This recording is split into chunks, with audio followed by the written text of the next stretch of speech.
చెప్పేసి వాళ్ళకైతే కావాలి.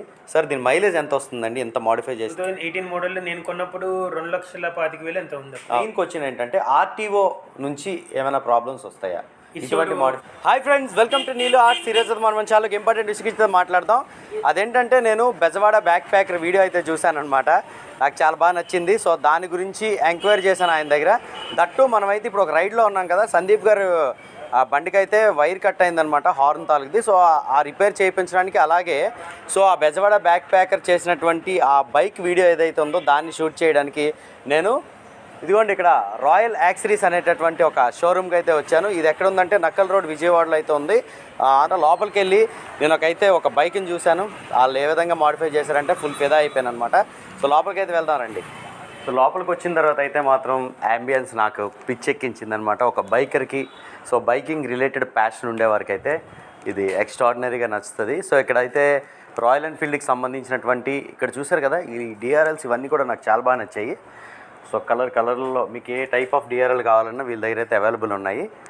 తర్వాత ఏంటంటే ఈ హెడ్లైట్ గ్రిల్స్ ఇవన్నీ. తర్వాత హెల్మెట్స్ చూసారా, వీళ్ళ దగ్గర ఆల్ టైప్ ఆఫ్ హెల్మెట్స్ అయితే ఉన్నాయి. విజయవాడలో ఎవరికైనా కావాలన్నా, ఎక్కడున్న వారికి కావాలన్నా సరే ఇక్కడికి వచ్చి అయితే సంప్రదించవచ్చు. ఇక్కడైతే మనకి శాడిల్ స్టేతో పాటు బ్యాక్ రెస్ట్ కలిగినటువంటి ఈ గ్రాబ్ రైల్స్ అయితే ఉన్నాయన్నమాట. సో తర్వాత ఇది హెడ్లైట్ గ్రిల్ బాగుంది కదా. సో అంటే ప్రొటెక్షన్ విషయంలో ఇది చాలా బాగుంటుందండి. ఇది మీ రాయల్ ఎన్ఫీల్డ్ క్లాసిక్ 350 రీబార్న్ కంట, ఇది రీబార్న్ కోసం డిజైన్ చేయబడింది. రాయల్ ఎన్ఫీల్డ్లో ఎన్ని వెహికల్స్ ఉన్నాయో వాటన్నిటికి సంబంధించిన యాక్సరీస్ అన్నీ కూడా వీళ్ళ దగ్గర అయితే అవైలబుల్ ఉంటాయి. సో మిటిఆర్కి అయితే విండ్షీల్డ్ వైజర్ కూడా చాలా బాగుంది. ఇది కూడా మిటిఆర్దేనండి. తర్వాత ఇటువైపు వద్దాం. సో ఎలాయ్ వీల్స్ అన్నీ కూడా వీళ్ళ దగ్గర ఉన్నాయన్నమాట. చూసారు కదా, all type of alloy wheels అయితే ఉన్నాయి. దట్టు యాక్సరీస్తో పాటు ఇక్కడ ఏంటంటే మెయిన్ రాయల్ ఎన్ఫీల్డ్ బైక్ని మాడిఫై చేయగల టెక్నీషియన్ అయితే వీళ్ళ దగ్గర ఉన్నారు. అది నాకు బాగా నచ్చింది. ఇక్కడ చూసినట్టయితే సో ఒరిజినల్ది ఇది హిమాలయన్ది, ఇది మిటిఆర్ది. ఈ విధంగా అయితే మనకి సంప్ గార్డ్స్ కానీ, క్రాష్ గార్డ్స్ కానీ, ఎగ్జాస్ట్లు కానీ, ఇవన్నీ కూడా ఎగ్జాస్ట్లు అనమాట. సో ఇవన్నీ కూడా మనకి బ్యాక్ రెస్ట్లు. సో ఇటువైపు అయితే ఇలా ఉంది.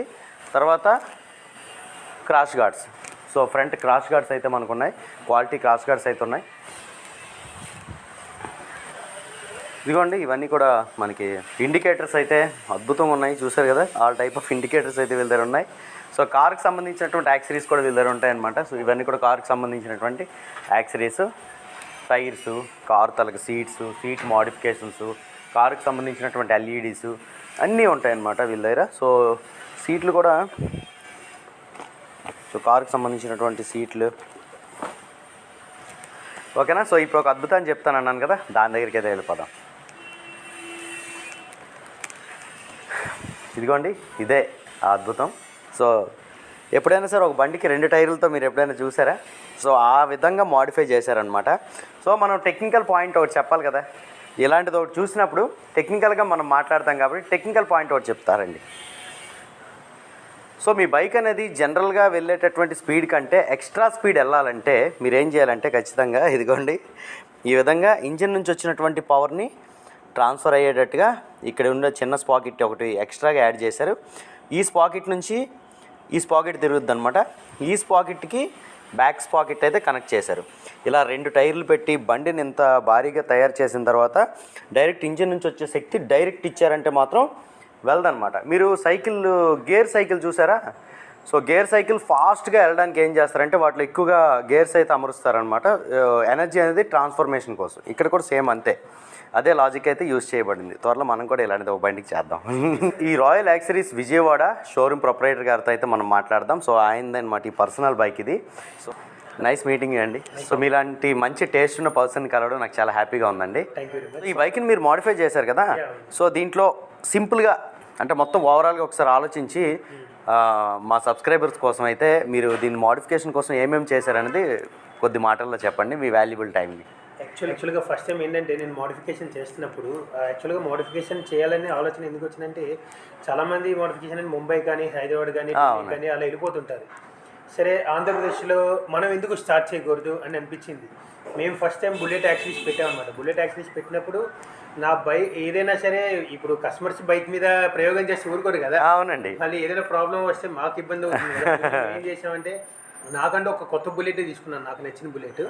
ఆ బుల్లెట్ తీసుకుని ఫస్ట్ టైం మోడిఫై చేశాను. అంటే ఇంత అద్భుతంగా చేయలేదు ఫస్ట్ టైం, నేనే ఒప్పుకుంటాను. ఒక 4-5 సార్లు మోడిఫికేషన్ చేసాము. మీ దగ్గర టెక్నీషియన్ ఉన్నారండి? టెక్నీషియన్ అడాప్ట్ చేసుకున్నారు? అవునండి, టెక్నీషియన్ అడాప్ట్ చేసుకున్నాం. అలా 4 సార్లు 4 రకాల మోడిఫై చేసి దాదాపుగా ఒక 5 లక్షల వరకు ఖర్చు పెట్టుంటాను. లాస్ట్కి ఈ అవుట్పుట్ వచ్చింది. సరే ఇప్పటి వరకు మోడిఫికేషన్ చేస్తున్నాం, అందరూ చేస్తున్నారు. ఇది థండర్బర్డ్ కదండి? అవునండి, థండర్బర్డ్ 350 చేసి అందరూ చేస్తున్నారు, మనం ఏదైనా డిఫరెంట్గా చేద్దామా అనే ఆలోచనతో సరే వెనకాల డబుల్ టైర్ వేస్తే ఎలా ఉంటుంది అని ఒక ఆలోచన నాకు వచ్చిందనమాట. సరే వస్తే బాగానే ఉంది, తయారు చేయాలి కదా మరి. అంటే దానికి తగ్గట్టుగా రన్నింగ్ అవ్వాలి, రోడ్ మీద రన్నింగ్ అవ్వాలి అని చాలా ఆలోచించి సరే ఇదంతా కాదని ఫస్ట్ బండి కట్ చేసాము అందులో. సరే ఏదైతే అయింది కదా అని ముందు బండి సగం కట్ చేసి పక్కన పడేసాం. అలా పడేసి ఇంకా దానికి సంబంధించిన ఫ్రేమ్ ఒకటి తయారు చేసి చైన్ కోను ఫ్రేమ్ ఒకటి, చైన్ కోన్ ఒకటి, అవన్నీ సెపరేట్ తయారు చేసాం అనమాట. ఓకే, ఇదంతా కూడా. అవునండి. అలాగే టైర్ కి మధ్యలో యాక్చువల్గా 2 టైర్లు తిరగాలి కదా. అవునండి. ఏంటంటే చాలా మంది అనుకుంటారు 2 టైర్లు వేసారు కదా వెల్డింగ్ వేసేసారా అనుకుంటారు. మేము వెల్డింగ్ చేయకుండా దాని మధ్యలో అల్యూమినియం హబ్ ఒకటి తయారు చేసాము. ఆ హబ్ తయారు చేసి ఆ 2 వీల్స్ మధ్యలో పెట్టాం అనమాట. ఎందుకంటే ఆ హబ్ తిరిగినప్పుడు ఆటోమేటిక్ 2 వీల్స్ తిరుగుతాయి. ప్లస్ వెనకాల డిస్క్ బ్రేక్ కూడా పెట్టాము. చాలా వరకు ఏంటంటే డిస్క్ బ్రేక్ సెట్ కాదు, కానీ దాన్ని సెట్టింగ్ చేసాం అనమాట. అలా సెట్టింగ్ చేసి మొత్తం అయిన తర్వాత ఓకే డబుల్ టైర్ అయిపోయింది. తర్వాత దీనికి ఏంటంటే టర్బో ప్లాన్ చేసాము. కానీ ఇంకా టైం సరిపోలేదు చేయడానికి. సరే టర్బో వెళ్ళిపోయింది. టర్బో వాళ్ళు ఇంకేదైనా అంటే ఎగ్జాస్ట్ నుంచి వచ్చిన పవర్ ని కూడా యూజ్ చేసుకొని అగైన్ రీబిల్డ్ చేయడం. టర్బో ఒకటి ప్లాన్ చేసాము. అది ఇంకా ఫ్యూచర్ లో టైం ఉంది, ఇంకా ట్రై చేస్తున్నాము. ప్లస్ అది ఇంకా టర్బో కూడా సెట్ కాలేదు కదా, ఇంకేదైనా డిఫరెంట్ గా. నాకు చిన్నప్పటి నుంచి కొన్ని ఆటోమొబైల్ షాప్స్ లో కానీ బ్యానర్స్ లో డుకాటి బొమ్మ వేసేవాళ్ళు. డుకాటి బొమ్మ తీసి స్పేర్ పార్ట్స్ ఏమైనా అమ్మేవాళ్ళు. నాకు డుకాటి బైక్ అంటే చాలా ఇష్టం. దాని కాన్సెప్ట్ గా తీసుకుని డబుల్ టైర్ వేసేసాం, అయిపోయింది. సరే ఫ్రంట్ లుక్ ఏంటి అనే విధంగా ఆలోచించి ఫెరారీ రెడ్ వేసాం అనమాట. దీనికి వచ్చే painting 4K painting. It's very very costly paint also. దానికి ఫెరారీ రెడ్ వేసి దాని ట్యాంక్ కింద చూస్తే సెపరేట్ రాడ్స్ ఉన్నాయి. ఆ రాడ్స్ అసలు సక్సెస్ అవుతున్నా లేదా అనేది ఒక డౌట్. సరే ఏదైతే అయిందని మొత్తం హ్యాండ్ మేడ్ అండి. ఆ రాడ్లు బెండ్ తీసాం, మొత్తం హ్యాండ్ తోనే చుట్టి పెట్టి రెండింటికి కష్టపడి చేసాం ఆ రాడ్లు. అలా హ్యాండ్ మేడ్ రాడ్స్ చేసాం అనమాట. ఇవన్నీ కూడా ఆ రాడ్స్ ఈ రోజు బాగా సక్సెస్ అయింది అన్నిటికన్నా. అవునండి. అలాగే సింగిల్ షాక్ అబ్జర్ ఒకటి, మోనో షాక్ అబ్జర్ సీట్ కింద మోనో షాక్ అబ్జర్ వేసాము. మేము ఫస్ట్ నుంచి మేము చెప్పేది ఏంటంటే, అంటే దీని ఫార్ములా ఆల్రెడీ మీరు అంటే ఇదండి ఆల్రెడీ ఈ ఫార్ములా అంతా మైండ్లో ఉంది. ఏ బండి వస్తే ఆ బండికి తగ్గట్టు చేస్తారా? 100% అండి. ఏ బండికి ఇప్పుడు ఫస్ట్ మన బండికి చేశాను, తర్వాత ఇంకో బండి చేసాము. రీసెంట్గా ఒక 2 days బ్యాక్ ఒక బండి కూడా రిలీజ్ చేసాము.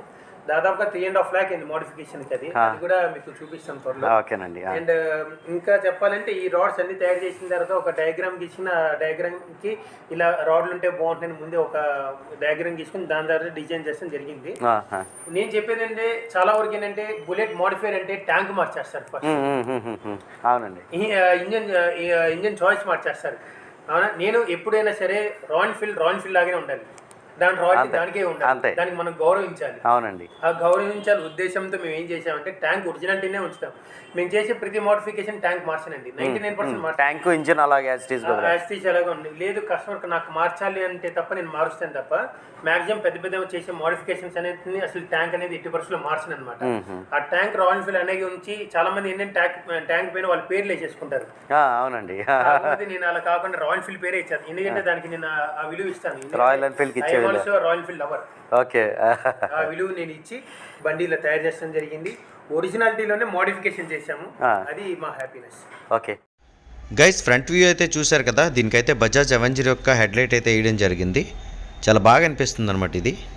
మరి మన నీలు ఆర్ట్స్ యూట్యూబ్ ఛానల్ సబ్స్క్రైబర్స్కి కావాల్సింది మెయిన్గా ఏంటంటే మైలేజ్ అనమాట. అది ఏ బైక్ అటా కానివ్వండి, సూపర్ బైక్ కానీ ఇంకే బైక్ అయినా కానీ 15 లక్షలు 20 లక్షలు 30 లక్షల బైక్ అటా కానీ దానికి మైలేజ్ ఎంత అని చెప్పేసి వాళ్ళకైతే కావాలి. సార్ దీని మైలేజ్ ఎంత వస్తుందండి ఎంత మోడిఫై చేసిన తర్వాత? 25 to 30 25 to 30 అంట. సో మంచి మైలేజే వస్తుందని చెప్పుకోవచ్చు. ఎంత వెయిట్ అండి ఇప్పుడు దీని మీద ఎక్స్ట్రాగా వేసారు? రాయల్ ఎన్ఫీల్డ్ వెయిట్ 180 కేజీస్ ఉంటుంది. 180 కేజీస్ ఉంటుంది. దీనికి ఒక 70 కేజీస్ వరకు చేసాము. 70 kgs 250 kgs 250 kgs okay. 250 kgs weight పెంచారు కదా. జనరల్గా రాయల్ ఎన్ఫీల్డ్ బైక్ అనేది 100లో కంఫర్ట్గా వెళ్తుంది. సో మీరు చైన్ మోడిఫికేషన్ అయితే చేశారు, దానికి లోపల బేరింగ్స్ వేసి ఒక కోన్ అయితే వేసి చైన్ మోడిఫై అయితే చేశారు. అవును. అది చేసిన తర్వాత దీని స్పీడ్ ఎంత వెళ్తుందండి? ఇప్పుడు 120 స్పీడ్ ఇద్దండి. దీంతో పాటు ఇంజన్లో వైబ్రేషన్ ప్లేట్ కూడా అమర్చాంగా మేము. ఇంజన్లో ఏంటంటే 3 హోల్ వైబ్రేషన్ ప్లేట్ అని ఒకటి ఉంటుంది అనమాట. దానివల్ల ఏంటంటే బండి వైబ్రేషన్ అనేది తగ్గిద్ది. ఓకే. దానివల్ల ఏంటంటే బండి స్పీడ్ కూడా పెరిగిద్ది.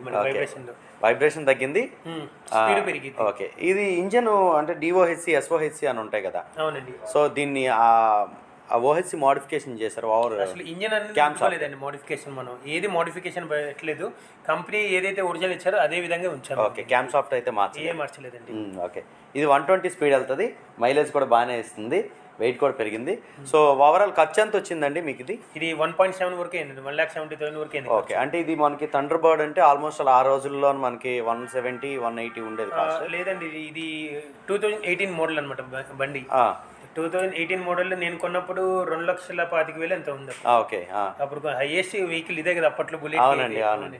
2,25,000 బండికి మనకు ఒక 170 పెట్టారంటే 4 lakhs అయింది. 170నే కదా, దీనికి దాదాపుగా 5 lakhs వరకు ఖర్చు పెట్టాము మేము. దాదాపుగా 4-5 వీడియోస్ ఉన్నాయి దీనికి. అంటే నేను ఎక్కువ రిలీజ్ చేయలేదు. ఈ మధ్యన ఇంకా మామూలుగా ఇలాంటి మోడిఫికేషన్ చేసినప్పుడు ఆటోమేటిక్గా జనాలు ఫోటోలు తీసి వీడియోస్ తీసి ఇంకా అప్పుడు యూట్యూబ్లో ఇంకా పెద్ద స్టార్ట్ చేశాను. ప్రస్తుతానికి అయితే ఒక బండి మీ దగ్గరికి తెస్తే 170లో ఈ విధంగా తయారైద్ది. అవునండి, 170 తయారవుతుంది. Thank you. ఇంకోటి ఏంటంటే ఒక బండి తయారు చేస్తే కనుక ఒక కస్టమర్కి ఇంకో బండిని చేయము మేము. ఇంకొక మెయిన్ క్వశ్చన్ ఏంటంటే ఆర్టీఓ నుంచి ఏమైనా ప్రాబ్లమ్స్ వస్తాయా ఇటువంటి మోడిఫికేషన్ చేస్తే? వాళ్ళ రిస్క్ అంటే అది. Okay. Own risk, customer own risk అంతే కదా. ఒక రాయల్ ఎన్ఫీల్డ్ లవర్గా ఆయన అయితే బైక్స్ అంటే ఉండేటటువంటి ప్యాషన్తో ఆయన చేసినటువంటి అద్భుతం అయితే ఇది. సో అందరూ ఇదైతే చేసుకోవడానికి ఇంట్రెస్ట్ అయితే చూపించరు. ఎవరైతే చేసుకోవడానికి ఇంట్రెస్ట్ చూపిస్తారో వాళ్ళ డబ్బులకి అయితే వెనకాడరు. అటువంటి వారి కోసం అయితే ఇటువంటి మోడిఫికేషన్ ఇది అద్భుతమైనటువంటి ఆవిష్కరణ అయితే చెప్పుకోవచ్చు. నాకైతే ఇది చాలా బాగా నచ్చింది. సో రాయల్ యాక్సరీస్ షాప్ని అయితే నేను విజిట్ చేసినందుకు చాలా హ్యాపీ ఫీల్ అవుతున్నాను. సో ఈ వీడియోని అయితే ఇక్కడ ఎండ్ చేస్తున్నాను. ఈ వీడియో మీకు నచ్చిందంటే లైక్ చేసి మీ ఫ్రెండ్స్తో షేర్ చేయండి. నీలు ఆర్ట్స్ ఛానల్ అయితే సబ్స్క్రైబ్ చేసుకోండి. అందరికీ నమస్కారం. Thank you.